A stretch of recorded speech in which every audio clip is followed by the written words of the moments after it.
everybody. Welcome to another edition of the Glen Kuiper Show, All Giants, here on my YouTube channel. We're very excited. We got a super busy show. We're going to cover a whole bunch of stuff, including maybe we'll talk a little bit about week one in the NFL. We'll see if my subscribers are into that, but it was week one in the NFL, so that's a possibility. Follow me on Twitter at Kuiper Baseball. Hit the subscribe button here on the YouTube channel. I also love to hear from you, especially today, because there's a lot going on. This is what we're going to hit on today. And again, it's a busy show. We're going to talk about today's game, which the Giants lost, unfortunately. We'll talk about the series in St. Louis. Time's running out. You can't lose 2 out of 3 to a beat-up Cardinals team when you're in the fight, but that's what happened. So we'll talk about the series. We'll also talk about the upcoming homestand with the Diamondbacks coming in, get you ready for that. And we'll get a close-up look at the National League wild card race, which we obviously are going to do, and tell you who's playing who coming up. And we're also going to look at the American League wild card race, because that's getting interesting. It's very similar to the National League wild card race, is that race for the third wild card spot. So we'll look at the American League wild card race as well. I wanted to cover something today. It got me to thinking about the Giants bullpen, and obviously they let one get away. Walker let one get away yesterday.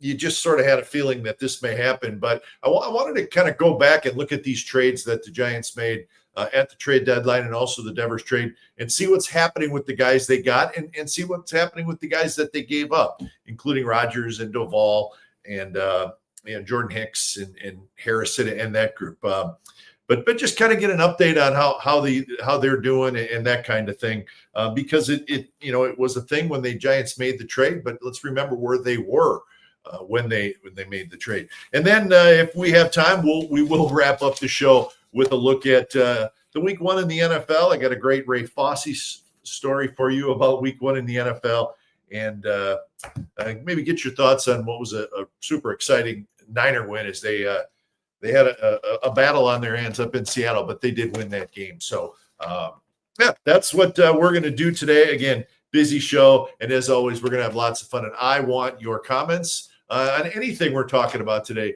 because we're going to cover a whole bunch of topics. Our show is brought to you by the Kehrig Real Estate Team. Since 1978, they've been helping families buy and sell homes across the Bay Area with a legacy of client-first service. Whether you're moving up, downsizing, or making your first purchase, contact the Kehrig Real Estate Team. They will guide you home. Contact Mike Kehrig today for a free home sale or purchase consultation. You can call them at 925-548-4132. Go to their website, thekehrigteam.com.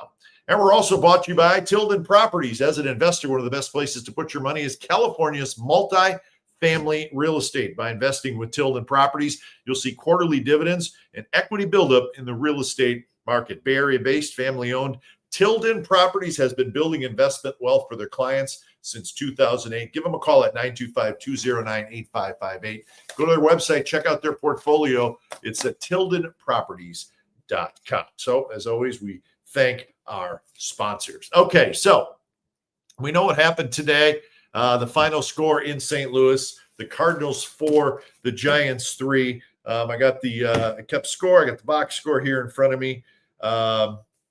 I'm sure most of you watched it. So the Giants lose 2 out of 3 in St. Louis. We'll talk about the series as a whole in just a little bit, but the road trip ends 4-2. But the 2 losses yesterday and today, that hurts. So 19 games left in this season, and the Giants are 4 back to the third wild card spot, and we will take a deeper look at that National League wild card race, as I said. So 19 games left, 12 at home, 7 on the road. So today, Kai-Wei Tang, it's a head scratcher.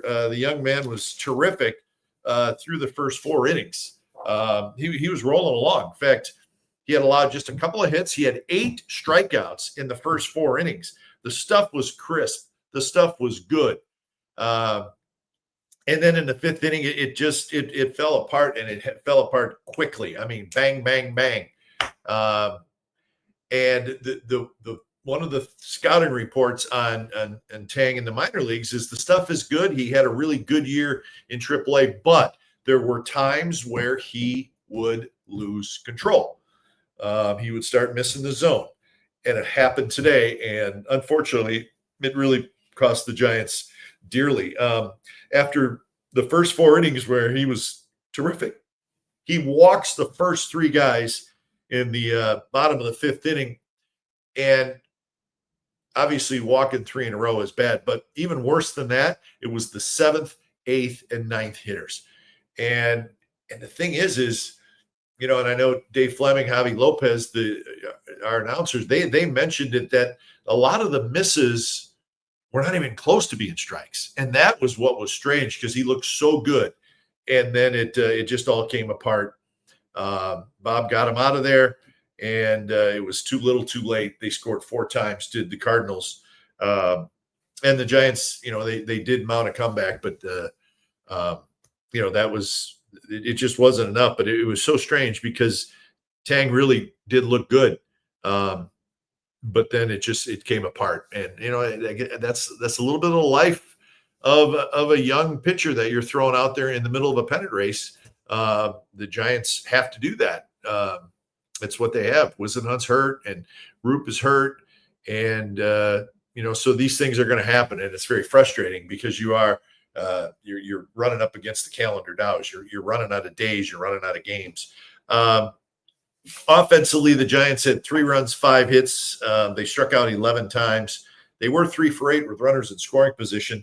They got all their runs in the 6th inning. And the 6th inning, to me, it was great, but it was also frustrating. And I don't like to do this a lot, because I think it's a little unfair to kind of pin something on one guy, especially a guy who's been hitting the ball really well. But I think the most important at-bat of the game for the Cardinals and the Giants was Jung-Hoo Lee. It was 4-3. Giants had scored 3. They had the bases loaded and 1 out. And the Cardinals had brought in a reliever. First pitch, Matt Chapman with an RBI single to make it 4-3. And so now you feel pretty good, right? You have Jung-Hoo Lee, who's a good contact hitter, generally puts the ball in play, and he's hot. I mean, he had a terrific series.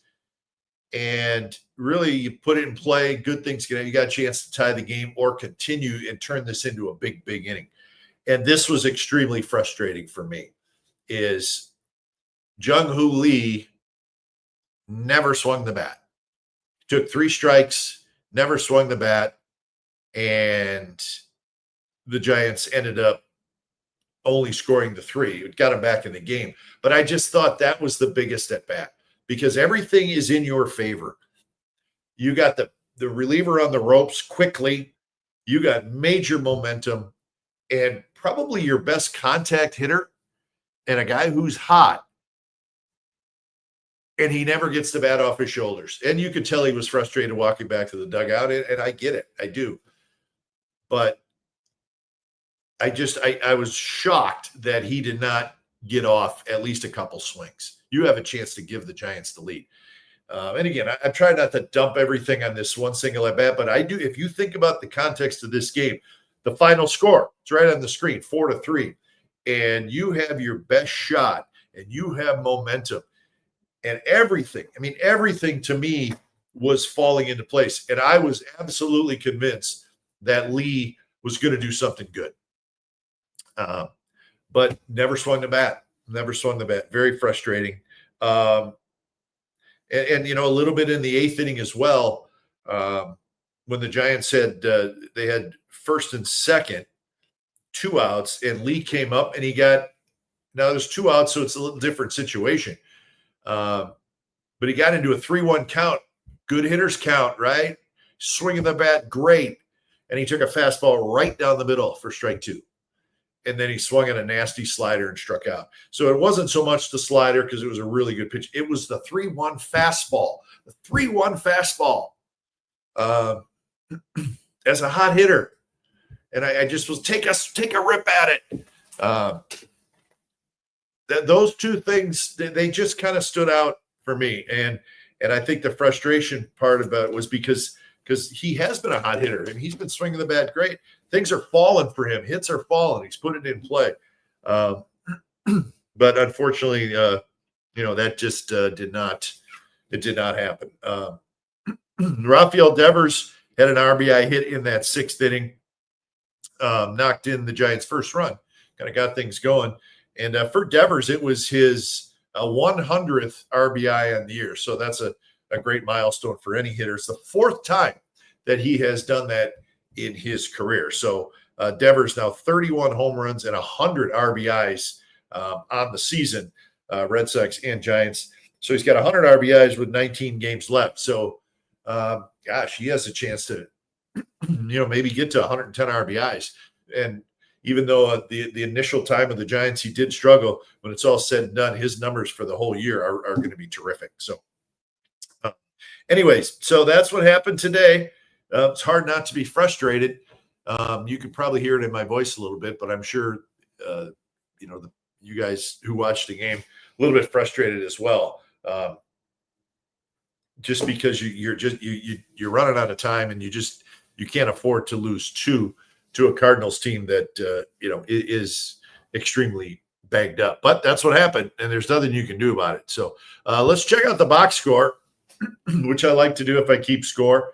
Ramos, out of that leadoff spot today, was 0 for 4, so he had a quiet day. He was 2 for 10 in the series. Devers 1 for 5. He had that RBI single, and he later scored a run in that inning. He was 3 for 12 with a home run in the series. Willie Adames 0 for 2 today, a couple of strikeouts, but a couple of walks. And he had a good at bat in that 6th inning. He was 1 for 10 in the series. That one hit was a home run. Dom Smith had a terrific series. He had an RBI hit in that 6th inning. So the Dom Smith conversation about what to do with him, do you keep him next year, is a very interesting one, because he's really done a nice job and keeps getting hits. So in this series, Dom Smith was 5 for 12. Nice job by Dom Smith. Matt Chapman today was 1 for 3. He had an RBI hit in that 6th inning. I keep saying RBI hit in the 6th inning. You think the Giants won the game, but that was the only inning they scored. So Chapman also had a walk in the 8th inning. That was a big at bat. I take that back. It was an intentional walk, but it kept the inning going until Lee struck out. So Chapman was 4 for 10 in the series after a good series in Colorado. And then Jung-Hoo Lee, as I mentioned, 0 for 4 today, but 6 for 13 in the series for Jung-Hoo Lee. Casey Schmidt had a single leading off the 9th inning. Unfortunately, Bailey hit into a double play to end the game, but Schmidt was 3 for 12 in the series. Bailey did not start the game, came in, got a couple of at-bats. Nothing today, and 3 for 10 in the series. So that's a look at the box score, which is always kind of fun to check out. So just a quick kind of rundown of the series. We won't spend a lot of time on this, but Friday night, Giants were doing their thing like they've been doing for the last 2 weeks, which we'll talk about here in a minute. Winning 8-2, they banged out 18 hits. Carson Seymour gets his first win.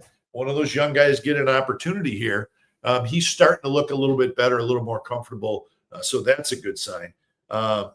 Then on Saturday, this was a tough one, and this was one that may have swung the whole series. If you think about it, Giants take a 2-0 lead into the 9th. And then Ryan Walker, who's been better lately, but inconsistent really through the course of the year. And just when you think we're getting the Ryan Walker of last year, he'll have a hiccup. And he had a big hiccup. He faced 5 hitters in the bottom of the 9th last night. They all reached single, hit batter, single, double. And just like that, the game was over. And it happened quickly. And that's a gut check. You got a 2-0 lead in a deep pennant race, games you have to win. You're trailing teams, and 5 batters into the bottom of the 9th, and you've lost the game 3-2. So what can you do? Verlander was great. Let's give the guy some credit. 6 innings, 3 hits, no runs, no walks, 6 strikeouts. He looked really, really good. His ERA is now down to 4.09. And I looked it up in the second half of this season. Verlander's ERA is 3.18. He's 3-3 with a 3.18 ERA. That covers 10 starts. So he's got 4 no decisions. But listen, I mean, 10 starts, that's a third of the year. A 3.18 ERA, that's not too shabby. So I know at times this year Verlander's taken some criticism. He's had a handful of games where he's got knocked around, but I think the overall body of work, he's pitched pretty good. It just the record just doesn't show it. But he's pitched pretty good, and I'm gonna stick with that. So, anyways, Verlander gets a no decision. He's had probably 3 or 4 of those where the lead has gotten away late, which certainly could have changed his win-loss record, but that's not the case. But very, very difficult loss on Saturday. And then what happened today. So a couple of 1-run losses in St. Louis. And the thing, too, what makes this a little bit frustrating is that, it's a Cardinals team that's kind of hanging around a little bit like the Giants are, but they're all banged up. Nolan Arenado's not in the lineup. He should come back, but he's not in the lineup this weekend, was it? Alec Burleson, good left-handed hitter. He's out. Wilson Contreras is out. He's the catcher, plays first base. He's on a 4-game suspension. He's a really good player. He's out. Brendan Donovan is out, another good left-handed hitter. I mean, those are 4 really good hitters in the Cardinals lineup that did not play at all this weekend. And the Giants, just unfortunately, just could not take advantage. And that's what happens, and they end up losing 2 out of 3. So kind of strange. The Giants were so hot with their offense. In 12 games through the Friday night victory, the Giants averaged 9.5 runs per game. I take that back, 7.5 runs per game. Think about that. In a 12-game stretch. So that's a 2-week stretch. So we almost got used to it because in those 12 games, they won 11 out of 12. They hit 26 home runs in the 12 games, but it's hard to keep up that pace. And unfortunately, that pace came to a screeching halt yesterday and today, where in the 2 games, the Giants scored a total of 5 runs and 12 hits. They did not hit a home run in either game. So they went from this red hot offense, and the wins were piling up. But it was going to be hard to keep doing that. And it came to a screeching halt the last couple of days. And unfortunately, the Giants did not win either of those games. You still, when that offense is hot and then it slows down a little bit, you still have to win lower scoring games. And, as we've said, who knows how many times this year, one other hit anywhere in the game, and the Giants probably win yesterday and they probably win today. But, that's not the case. So, there's nothing you can do. You move on, right? So, coming up is the Arizona Diamondbacks. They're in that wild card race, which we'll show you in a minute. So the Diamondbacks will be at Oracle Park tomorrow night, Tuesday night, and then a day game on Wednesday. They're playing good baseball. Diamondbacks have won 8 out of 11. So they've crawled back into it. They lost today to Boston 7-4, so they're right at the 500 mark. But they did take 2 out of 3 from the Red Sox. And the Diamondbacks are a fun team. Their offense is very, very good. So the Giants are going to have to pitch. Diamondbacks are 3rd in the league in runs scored. They're 1st in doubles. They're 2nd in triples, and they're 2nd in home runs. So we've said this before. They start running their bases, and things go quickly. It's almost like a Coors Field when you're playing them down in Arizona. But they'll be here, so maybe the Giants can slow down that offense. But it's a very, very good offensive team. Now, they did trade Suarez and Naylor, a couple of good offensive players. They did trade them at the deadline. But still, they're speedy, they're athletic, they're good defensively. The outfield catches everything. Corbin Carroll's having an MVP type season. So they're a fun team to watch, and it'll be a good challenge. But they will come in, and both these teams are kind of in the same spot right now where they can't afford to lose. They really can't afford to lose hardly any more games if they're going to catch the Mets. So that makes it a very interesting series. The Giants will throw Logan Webb tomorrow night. Webb 13-9. He's probably got 4 more starts this year. So Logan Webb, maybe a chance to get 15 wins. Let's hope so. But it'll be Webb on Monday and then Robbie Ray on Tuesday and Carson Seymour. We'll get to start on Wednesday. That's what the Giants are sending out anyways. And remember, the Giants still have 3 games to play down in Arizona this year, so 6 games left. Diamondbacks lead the season series 4-3. So that's what's coming up, Arizona. And then, of course, the Dodgers. The Dodgers coming up over the weekend. They're kind of limping around a little bit as well, but it's the Dodgers on a weekend, so that always makes it super fun. And so I'm looking forward to that. Should be a fun homestand. 2 more homestands on the season. So, all right, let's get updated then with all the action today. Enough about the Giants and their loss.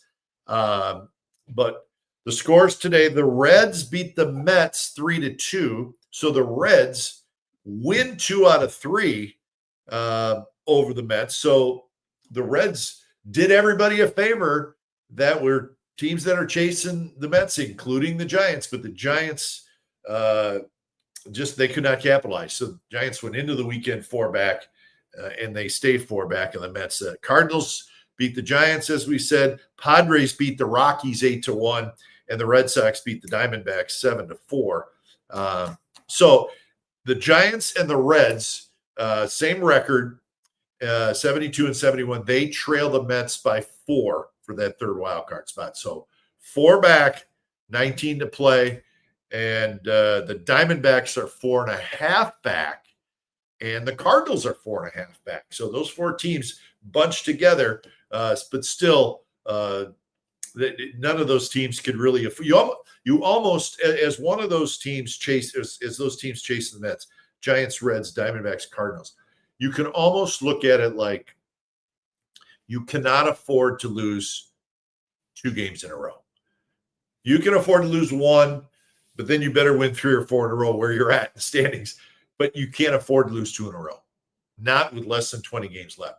That's why what happened in St. Louis this weekend really hurts the Giants, because they did lose 2 in a row. So anyway, so that's where that National League wild card stands. And the Mets are at the Phillies Monday, Tuesday, Wednesday, Thursday. How about that? So there's going to be an opportunity again for these teams chasing the Mets to maybe make up a little ground, because the Mets go to the Phillies.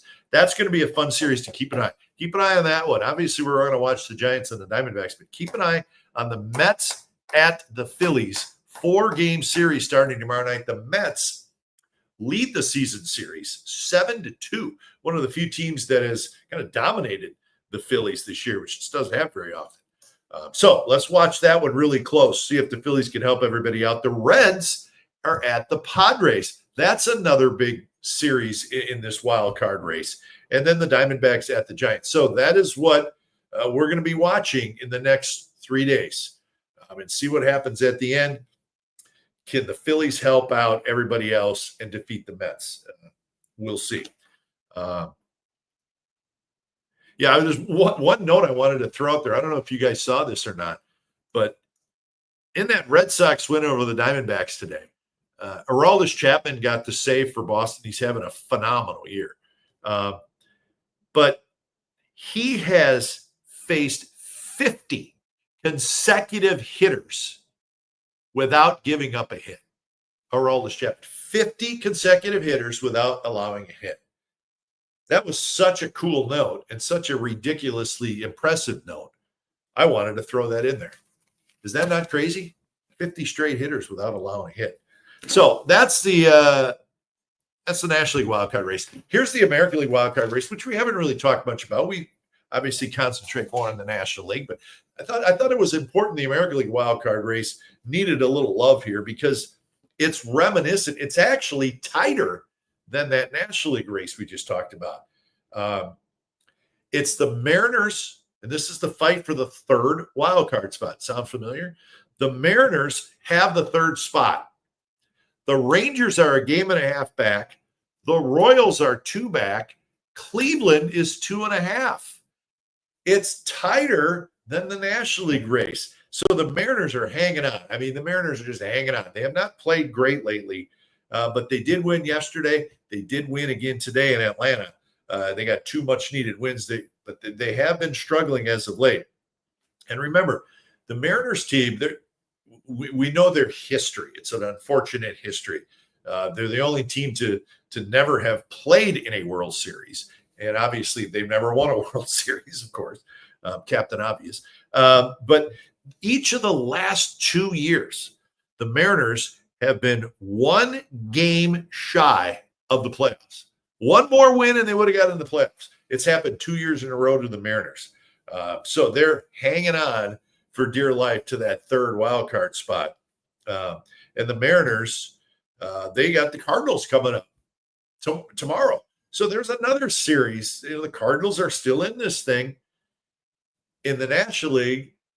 So they're playing Seattle, another good series to watch the first part of this upcoming week. They also play at Kansas City. And, so the Mariners kind of an interesting situation right now. The Rangers, as I said, 1.5 games back. They just won 2 out of 3 in Houston. Rangers are all banged up. They got important play. Seager's hurt. Simeon's hurt. Nate Eovaldi's hurt. I mean, they're Adolis Garcia's hurt. I mean, these are important everyday players and an ace pitcher, and they're all out. But the Rangers are hanging in there under Bruce Bochy. So we'll see. And then the Rangers still play at the Mets. They still play at Houston. They play Milwaukee. So they have a tough schedule coming up, but they're in this Kansas City Royals. Remember, the Royals made it last year. They were the 3rd wild card team last year. They've now won 4 in a row. So they're trying to make a little move. They're only 2 back.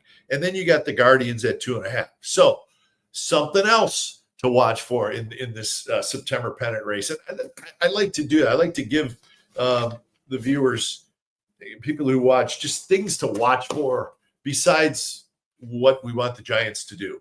Because there is just so much going on. But anyways, so that's that. I want to check my comments, see if anybody's don't want to leave my audience hanging because they do a pretty good job of checking in. Marty Lurie. Marty reposted this stream. I love that guy. He's the best. KP says let's go to KP. KP is frustrated. He says another loss today due to Melvin leaving pitcher in too long. Well, you know what? 1 or 2. All right, we're not going to go there. I'm not going to use foul language. Maybe moving Lee around in the lineup doesn't help. Well, I mean, he has been moved around in the lineup some, but he's been a hot hitter. He's been moved around lately, but he's been a hot hitter. So I don't know that it's really affected him that much. So we've talked about this. We don't know exactly where the best spot is for Lee. I think, right now, leadoff hitter against right-handers, but also sometimes drops down in the lineup. But he's been a hot hitter, so I don't think moving him around hasn't really affected him much. Surprising to me that there likely won't be a single 100-team win this year. If there is one, it will be the Brewers, only team that has a realistic shot. Yeah, let's check. I think you're definitely right there. Phillies have 83. Yeah, Brewers have 89. So they're 11 away. But Phillies have 83. Blue Jays have 82. Tigers have 82. The Dodgers don't have 80. So, yeah, you're right. It looks like the Brewers are probably the only team, which indeed, that is interesting. Let's see. Mark says Mets also lost 2. Could have been worse, but we are still not dead. Yeah, I mean, listen, it could have been worse, but at this time of year, you're also thinking, wow, just even winning 1 in the last 2 days, you're 3 back. But it doesn't do any good. It didn't happen. So frustration, obviously. Lynn's checking in. It proves that just a few more games the Giants should have won made all the difference. Sometimes it was pitching, mostly hitting was the regular problem. Yeah, it was for about 2 months, Lynn. I mean, you're absolutely right. And I've said this so many times. With all these close games the Giants play, and then they lose a lot of close games. They lose a lot of one-run games, a lot of two-run games. But that's what's frustrating is when they went through that stretch of, a month and a half, 2 months where the runners in scoring position, they just could not come up with the big hits. And so many of those games in there, that's all they needed was one more hit. And they would have had a real good chance to win the game. And boy, you start looking at that, and then you start thinking about 3 or 4 more games that maybe they could have won. So yeah, you do get a little frustrated. But listen, everybody goes through this. I mean, the Dodgers are under 500 in the second half of the season. So there's a lot of frustration with all the teams. So some interesting notes here. The Phillies may have just lost Trey Turner. I did see that. Could have a big impact. He's a catalyst for that team. Yeah, Turner left today's game with a hamstring injury. I don't know the severity of it, but think about that. I mean, he's just a sensational player, Trey Turner. The real catalyst indeed for that Phillies team. So we'll see. Keep an eye on that. How long will Trey Turner be out? How serious is that injury with the hamstring? So Mariners are also only 2.5 back of the Astros for their division, so they have a race on both sides. That's a great point. We talked about how the Mariners are holding on to that third wild card spot, but absolutely they have a shot against the Houston Astros. I just think the Astros, they got Alvarez back now. They got Correa in that lineup. And they just seem to figure out how to do it at the end. But yeah, Astros 78-66. Mariners 2.5 back at 75-68. So that's where that AL West stands. So you know what? Let's keep an eye on that as well, in fairness to the Mariners, because they do have a shot to get in there. Let's see. Well, Anthony Merkovich just simply says, how's it going, Glenn? And you know what, Anthony? It's going great. I love doing this show. I love my subscribers, and I appreciate it. We've reached 5,000 subscribers. We've shot past that in less than 5 months. And to that, I can just say thank you. Thank you very much. And we're going to keep this thing rolling. So let's move on to our next segment as we'll shift gears, from everything that happened today, where the Giants are at. Been wanting to talk about this. So remember at the trade deadline, Giants were scuffling. Oh my gosh, it was like, what is going on? And I do think most Giants fans, I think they felt like making a couple trades was probably the right thing to do if you could, you're going to try to, improve maybe your minor league system or but I think the way the Giants were playing, I think the front office said, you know what? We don't like what we see here. This has been going on for a long time. They struggled for 2 months. They were in a great spot, and then everything just sort of fell to the wayside. Nobody could do anything right. And I think the front office said, I don't know. I don't know if this team can turn it around, because nobody saw them at least kind of sneaking back into the outskirts of this wild card race, which they have done to their credit. But let's go back to the end of July. And remember, leading up to the trade deadline, the Giants had lost 12 out of 14. They were 9 back in the division on July 31st. They were 6 back in that third wild card spot with a handful of teams ahead of them. They were not in a great spot and not playing good baseball. So the trades were made. And what I wanted to do is I wanted to see how the guys they traded were doing. And let's take a look at what has happened with the guys the Giants got as well. Starting with Tyler Rogers. And you know what? At the end, we'll do the Devers trade. That wasn't right at the trade deadline. But, we'll update everybody on that as well. But Tyler Rogers, now with the Mets, terrific reliever for the Giants. I would like to see the Giants bring him back. He is a free agent at the end of this year. That doesn't happen a lot, but that's for off-season chatter. But we know how good Rodgers is. With the Mets, he's pitched in 17 games. And again, this doesn't include whether he pitched today or not, but he's 0-2, 2.08 ERA. On the year, the combined numbers, he's made 70 appearances coming into the weekend, and that is the most in the National League. So we've seen it. He's a workhorse. So he's pitched okay with the Mets. I think this is going to, when it's all said and done, probably turn out to be a pretty good trade for the Giants. We know Drew Gilbert, one of the players that they got back, and we've seen Gilbert now a little bit. He's a good little player. We'll see if he is an everyday player in the big leagues. We don't know that yet. We haven't seen a lot of a very small sample size. He is a lot of fun, but we need to find out if he is a major league player and if he is an everyday major league player. But Gilbert was one of them. We're getting a good look at him. We'll continue to get a good look at him in the final 3 weeks of the season. Jose Butto, who's the reliever, who's done a nice job for the Giants. He came in and pitched today. He's pitched in 14 games for the Giants. I think he's a good reliever. I don't know that he's necessarily an 8th or 9th inning guy, but he's a quality major league reliever who is under Giants control for 4 or 5 more years. So if he continues, stays healthy, he could be an important reliever for the Giants moving forward. And then Blade Tidwell, who's the right-handed starting pitcher that the Giants got. He was going to be in the big leagues with the Giants a couple weeks ago, but shoulder started barking a little bit, so the Giants shut him down. But he could be the key to this whole trade. Good AAA numbers this year. He's just 24 years old. He's a big prospect, big right-handed pitcher.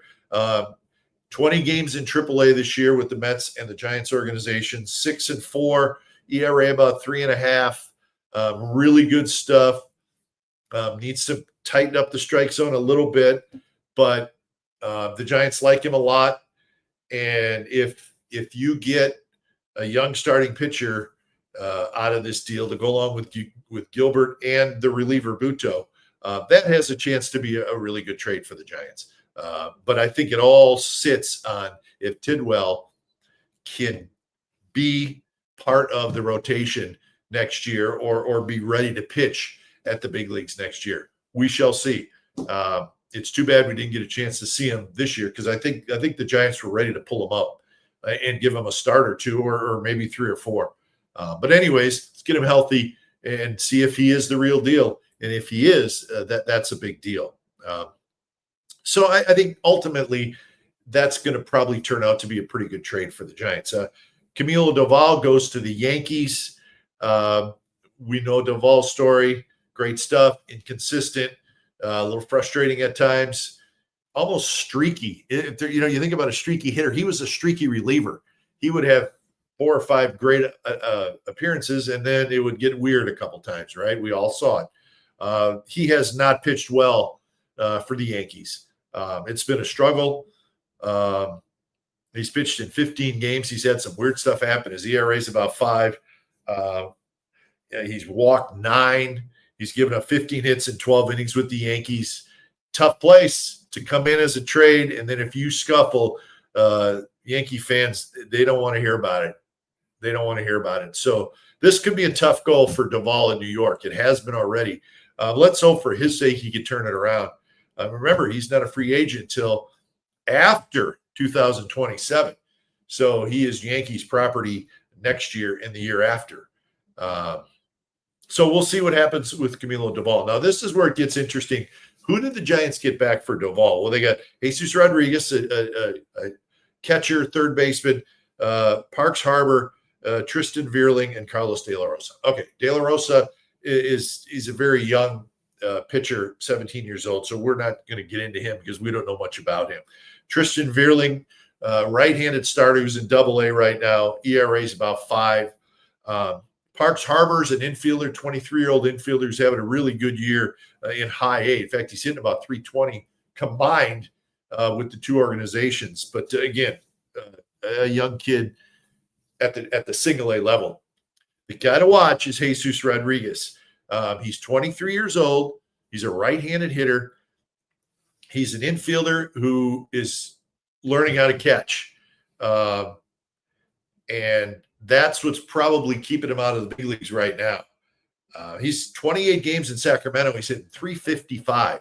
But if you look at his minor league numbers, which feel free to do, Jesus Rodriguez, this year he's hitting 313 for the full season with the Yankees and the Giants. His on-base percentage is 402.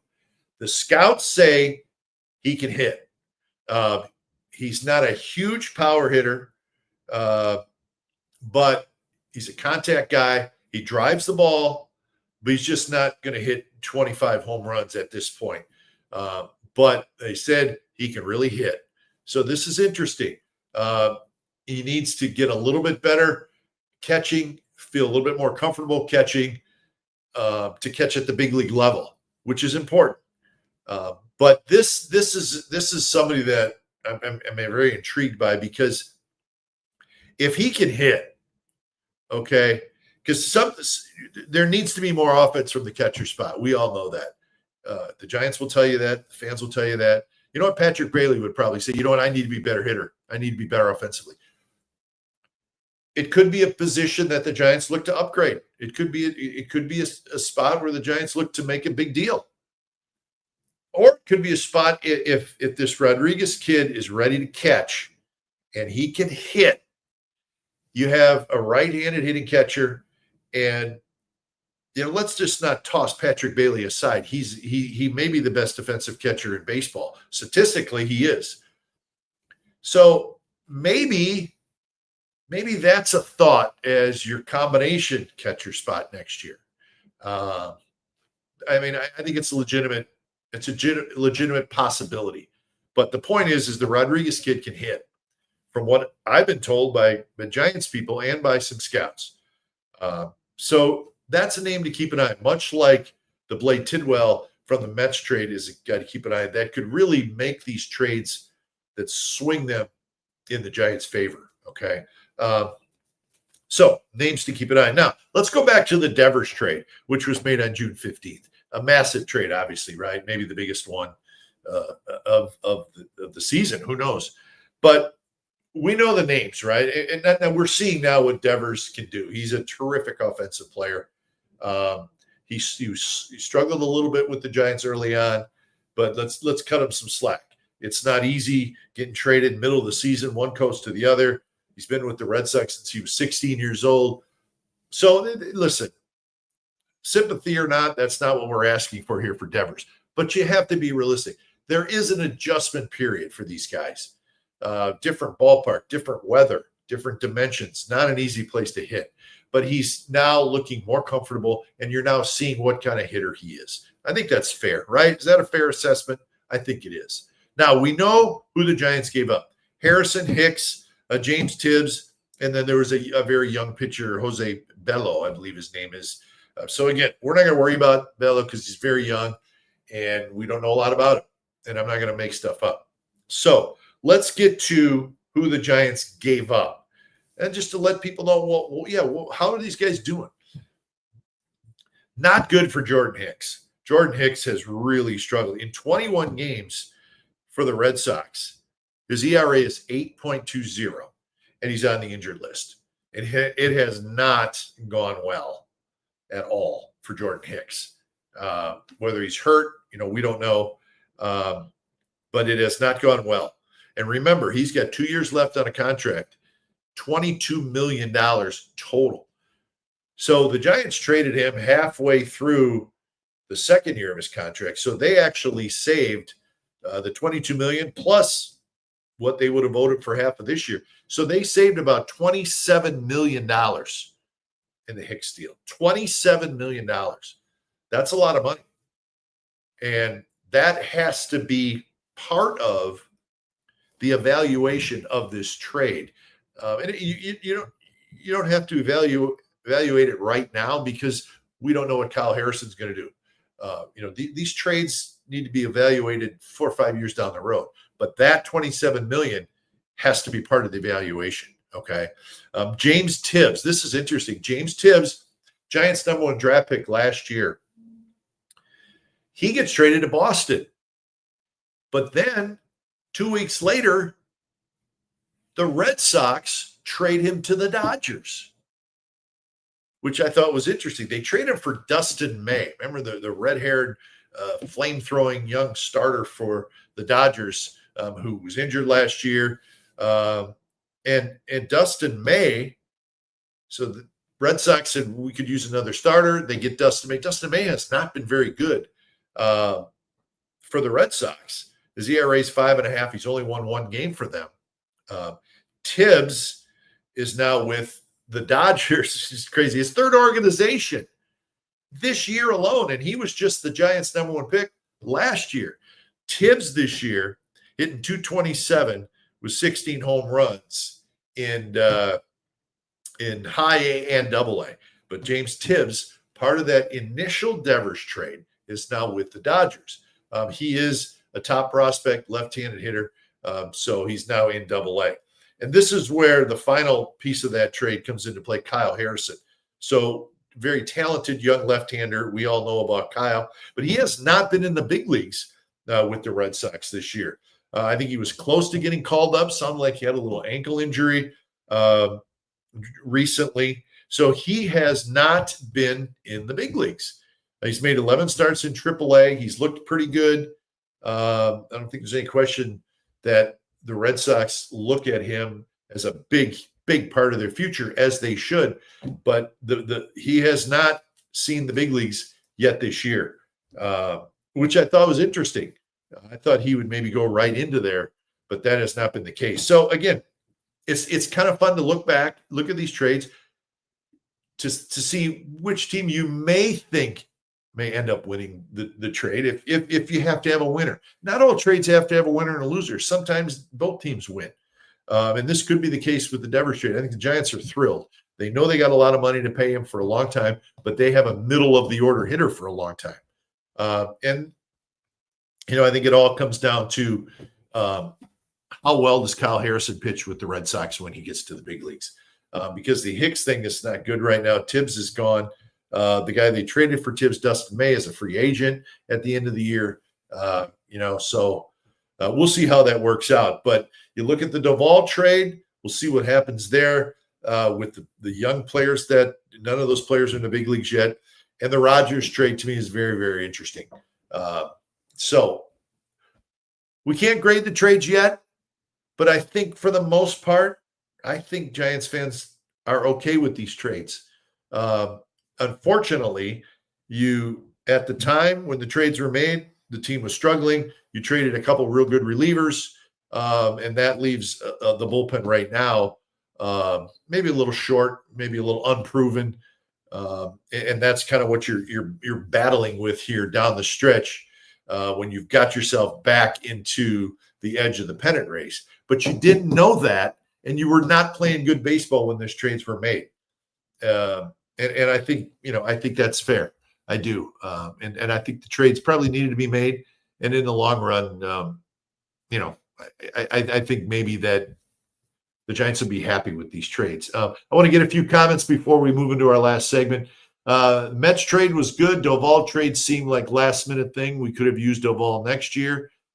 Yeah. Exactly. I don't know if it was last minute. I mean, it happened at the end, but that doesn't mean they weren't going back and forth. And there was frustration with Duvall within the organization, I think, and within the fan base. So we'll see. Do you think Bailey loses a lot of his defensive value when they implement the AB challenge system? I think he will a little bit, but maybe not much, and not as much as you think. He's good back there in other ways as well. Devers has 8 home runs in 36 games at Oracle Park. Okay, he'll get used to it. He's starting to get used to it. But the park's not going to necessarily hold Rafael Devers. I mean, he hits the ball the other way as well. Bailey's real defensive value is his ability to throw out runners stealing. This is huge in playoff games. Absolutely. You can't give up on Bailey, but I think it's an area that you have to look at. How can we make this better offensively? Maybe without losing Patrick Bailey. Does that make sense? I think that's certainly a possibility. And that's an area where the Giants are definitely going to look at in the offseason. Let's see. Ironically, James Tibbs is now a Dodger. Yeah, who knows? Hope he doesn't come back and haunt the Giants. But anyways, okay, let's wrap up the show with something fun. I really do want to ask the viewers out there, because I kicked it around, because the baseball season is going to be over. And the Niners are such a big deal here, as they should be. Should we have an NFL segment on each show? Give me a comment. Would you guys like an NFL show on each segment? I love the NFL. I follow it closely. I'm totally into it. I'm not some expert, but I love it. I watch it close. I'm into it. I'm into college football, and we could have some fun with a football segment each show when the baseball season's over. But I want to find out if you guys are all right with that, because we're going to stick to a lot of baseball, even in the off season, because there's plenty to talk about. But we could have some fun with the NFL as well, because it was week 1 today. I have a great story to tell you. My old partner, Ray Fosse, may he rest in peace. He loved baseball. I mean, baseball was his life. We all love baseball, right? But to Ray, it was it. The NBA, nah. NHL, nah. NFL, nah. It was baseball for Ray. 12 months out of the year, 52 weeks out of the year, 7 days out of the week. He loved it, and that was all that mattered to Ray. Okay? So he would come in the booth every day and just be so excited because the A's were playing. It didn't matter who they were playing. It didn't matter if there was 3,000 people at the Coliseum. He was psyched because it was an A's game, right? But week 1 of the NFL, the first Sunday, week 1, it's a big deal, right? Everybody's talking about the NFL, and everybody's talking about who are the Niners playing, who are the Raiders playing, who's your favorite team playing. And Ray hated the first Sunday of the NFL because, quite frankly, everybody was talking about football and nobody was talking about baseball before the game. We'd sit in the broadcast booth, and you got the crew people, and it was fun, and we did every day, for 3 hours before the game. You just talked about sports and the baseball, whatever. But on NFL Sunday, everybody talked about NFL and watched it. The TVs were on, and my poor partner Ray hated it. He just hated it. And we would say, Ray, week 1 of the NFL. And he would say, nope, A's baseball, baby. And we used to have a lot of fun with Ray. We used to tease him about it. And he knew that we all liked football, but he kind of sucked it up. But he loved baseball, and he loved his Oakland A's. And he did not want week 1 of the NFL or any NFL Sunday messing with A's baseball or an A's game. So you know what? You got to give him some credit for that, right? I mean, he deserves some love for that. But anyway, so it was fun. And this time of year for me, I don't know how you guys feel about it, but this is my favorite time of year. September and October. Since I was a little kid, it's my favorite time of year. It's the best. I love the weather. I love going to a high school football game on a Friday night. I love watching college football on a Saturday. I love the NFL on Sunday. I love throwing a sweatshirt on and going to a football game, going to a youth football game to watch, maybe a friend of mine's little kid who's playing. I love it. I love this time of year. I love the weather. The baseball season is in a pennant race. And then you get into October and you got the postseason. So you got postseason baseball. You got college football. My son goes to the University of Oklahoma. We follow the Sooners. Their games are great. We go to a couple games every year. I mean, it's SEC atmosphere. It's ridiculous. So I love it. I'm into football, and I want to find out if you guys are into it as well. But the Niners today, and I was kind of watching the game. I was watching the Giants game. There was a lot going on. But let's give the Niners some credit today. It wasn't always pretty, but they got out of Seattle with a win, 17-13. Defense was terrific. Bosa, a huge play at the end, but it was kind of a slugfest. Wasn't always very pretty, but Niners get the win in week 1 again, 17-13 up in Seattle. give Brock Purdy some credit. Brock Purdy played well in the first half, couple picks in the second half, but when it mattered most, Purdy in the last drive, the Niners scored a winning touchdown with a minute and a half left. And then the last drive, Purdy was 7 for 7 for 68 yards and the game-winning touchdown. And he was shorthanded today, folks. George Kittle got hurt early, hamstring. That's not good. Jawan Jennings left. So Purdy, let's give him some credit. Again, a couple interceptions that were costly, but when he needed to do it, he did it. I chuckled watching the game. Jake Tonkus, that's who caught the winning touchdown. Now, Niner fans, tell me that you knew who Jake Tonkus was. You probably did by name, but he caught the winning touchdown. So, again, good win today. The Niners will be at New Orleans next Sunday. So they open the season with a couple of road games. But so that's a little tidbit on the Niners and what they did today. Elsewhere in the NFC West, the Cardinals won. They beat those Saints 20-13, and the Rams beat the Texans 14-9. So, anyways, that's some goodies on that Niner game today. And we can have fun talking about them or anything that else is going on around the NFL. There's always a lot going on. So I want to hear. I want to see what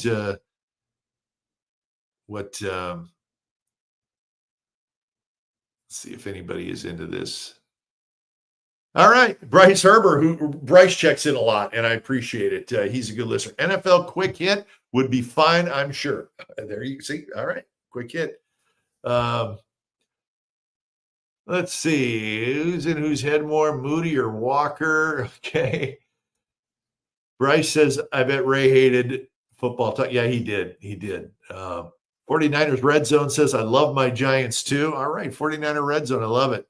He said agreed 1,000%. So 49er Red Zone is in. I appreciate that. Uncle Leo says, yes, let's talk football too. So we're going to have fun with this.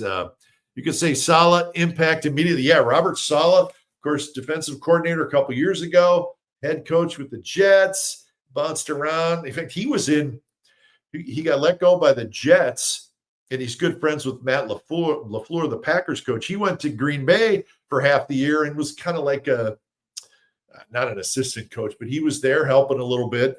But he's back with the Niners running that defense, and the defense was really, really good today. And in fact, I think the defense probably won the game. Bosa with a big play at the end. The only question is who's going to kick field goals for the Niners? That's the big question, as they missed one today and had one blocked. So anyways, NFL Week 1 is almost in the books, game tomorrow night. And if you guys are good with it, we'll have some fun with an NFL segment each and every week. Why not, right?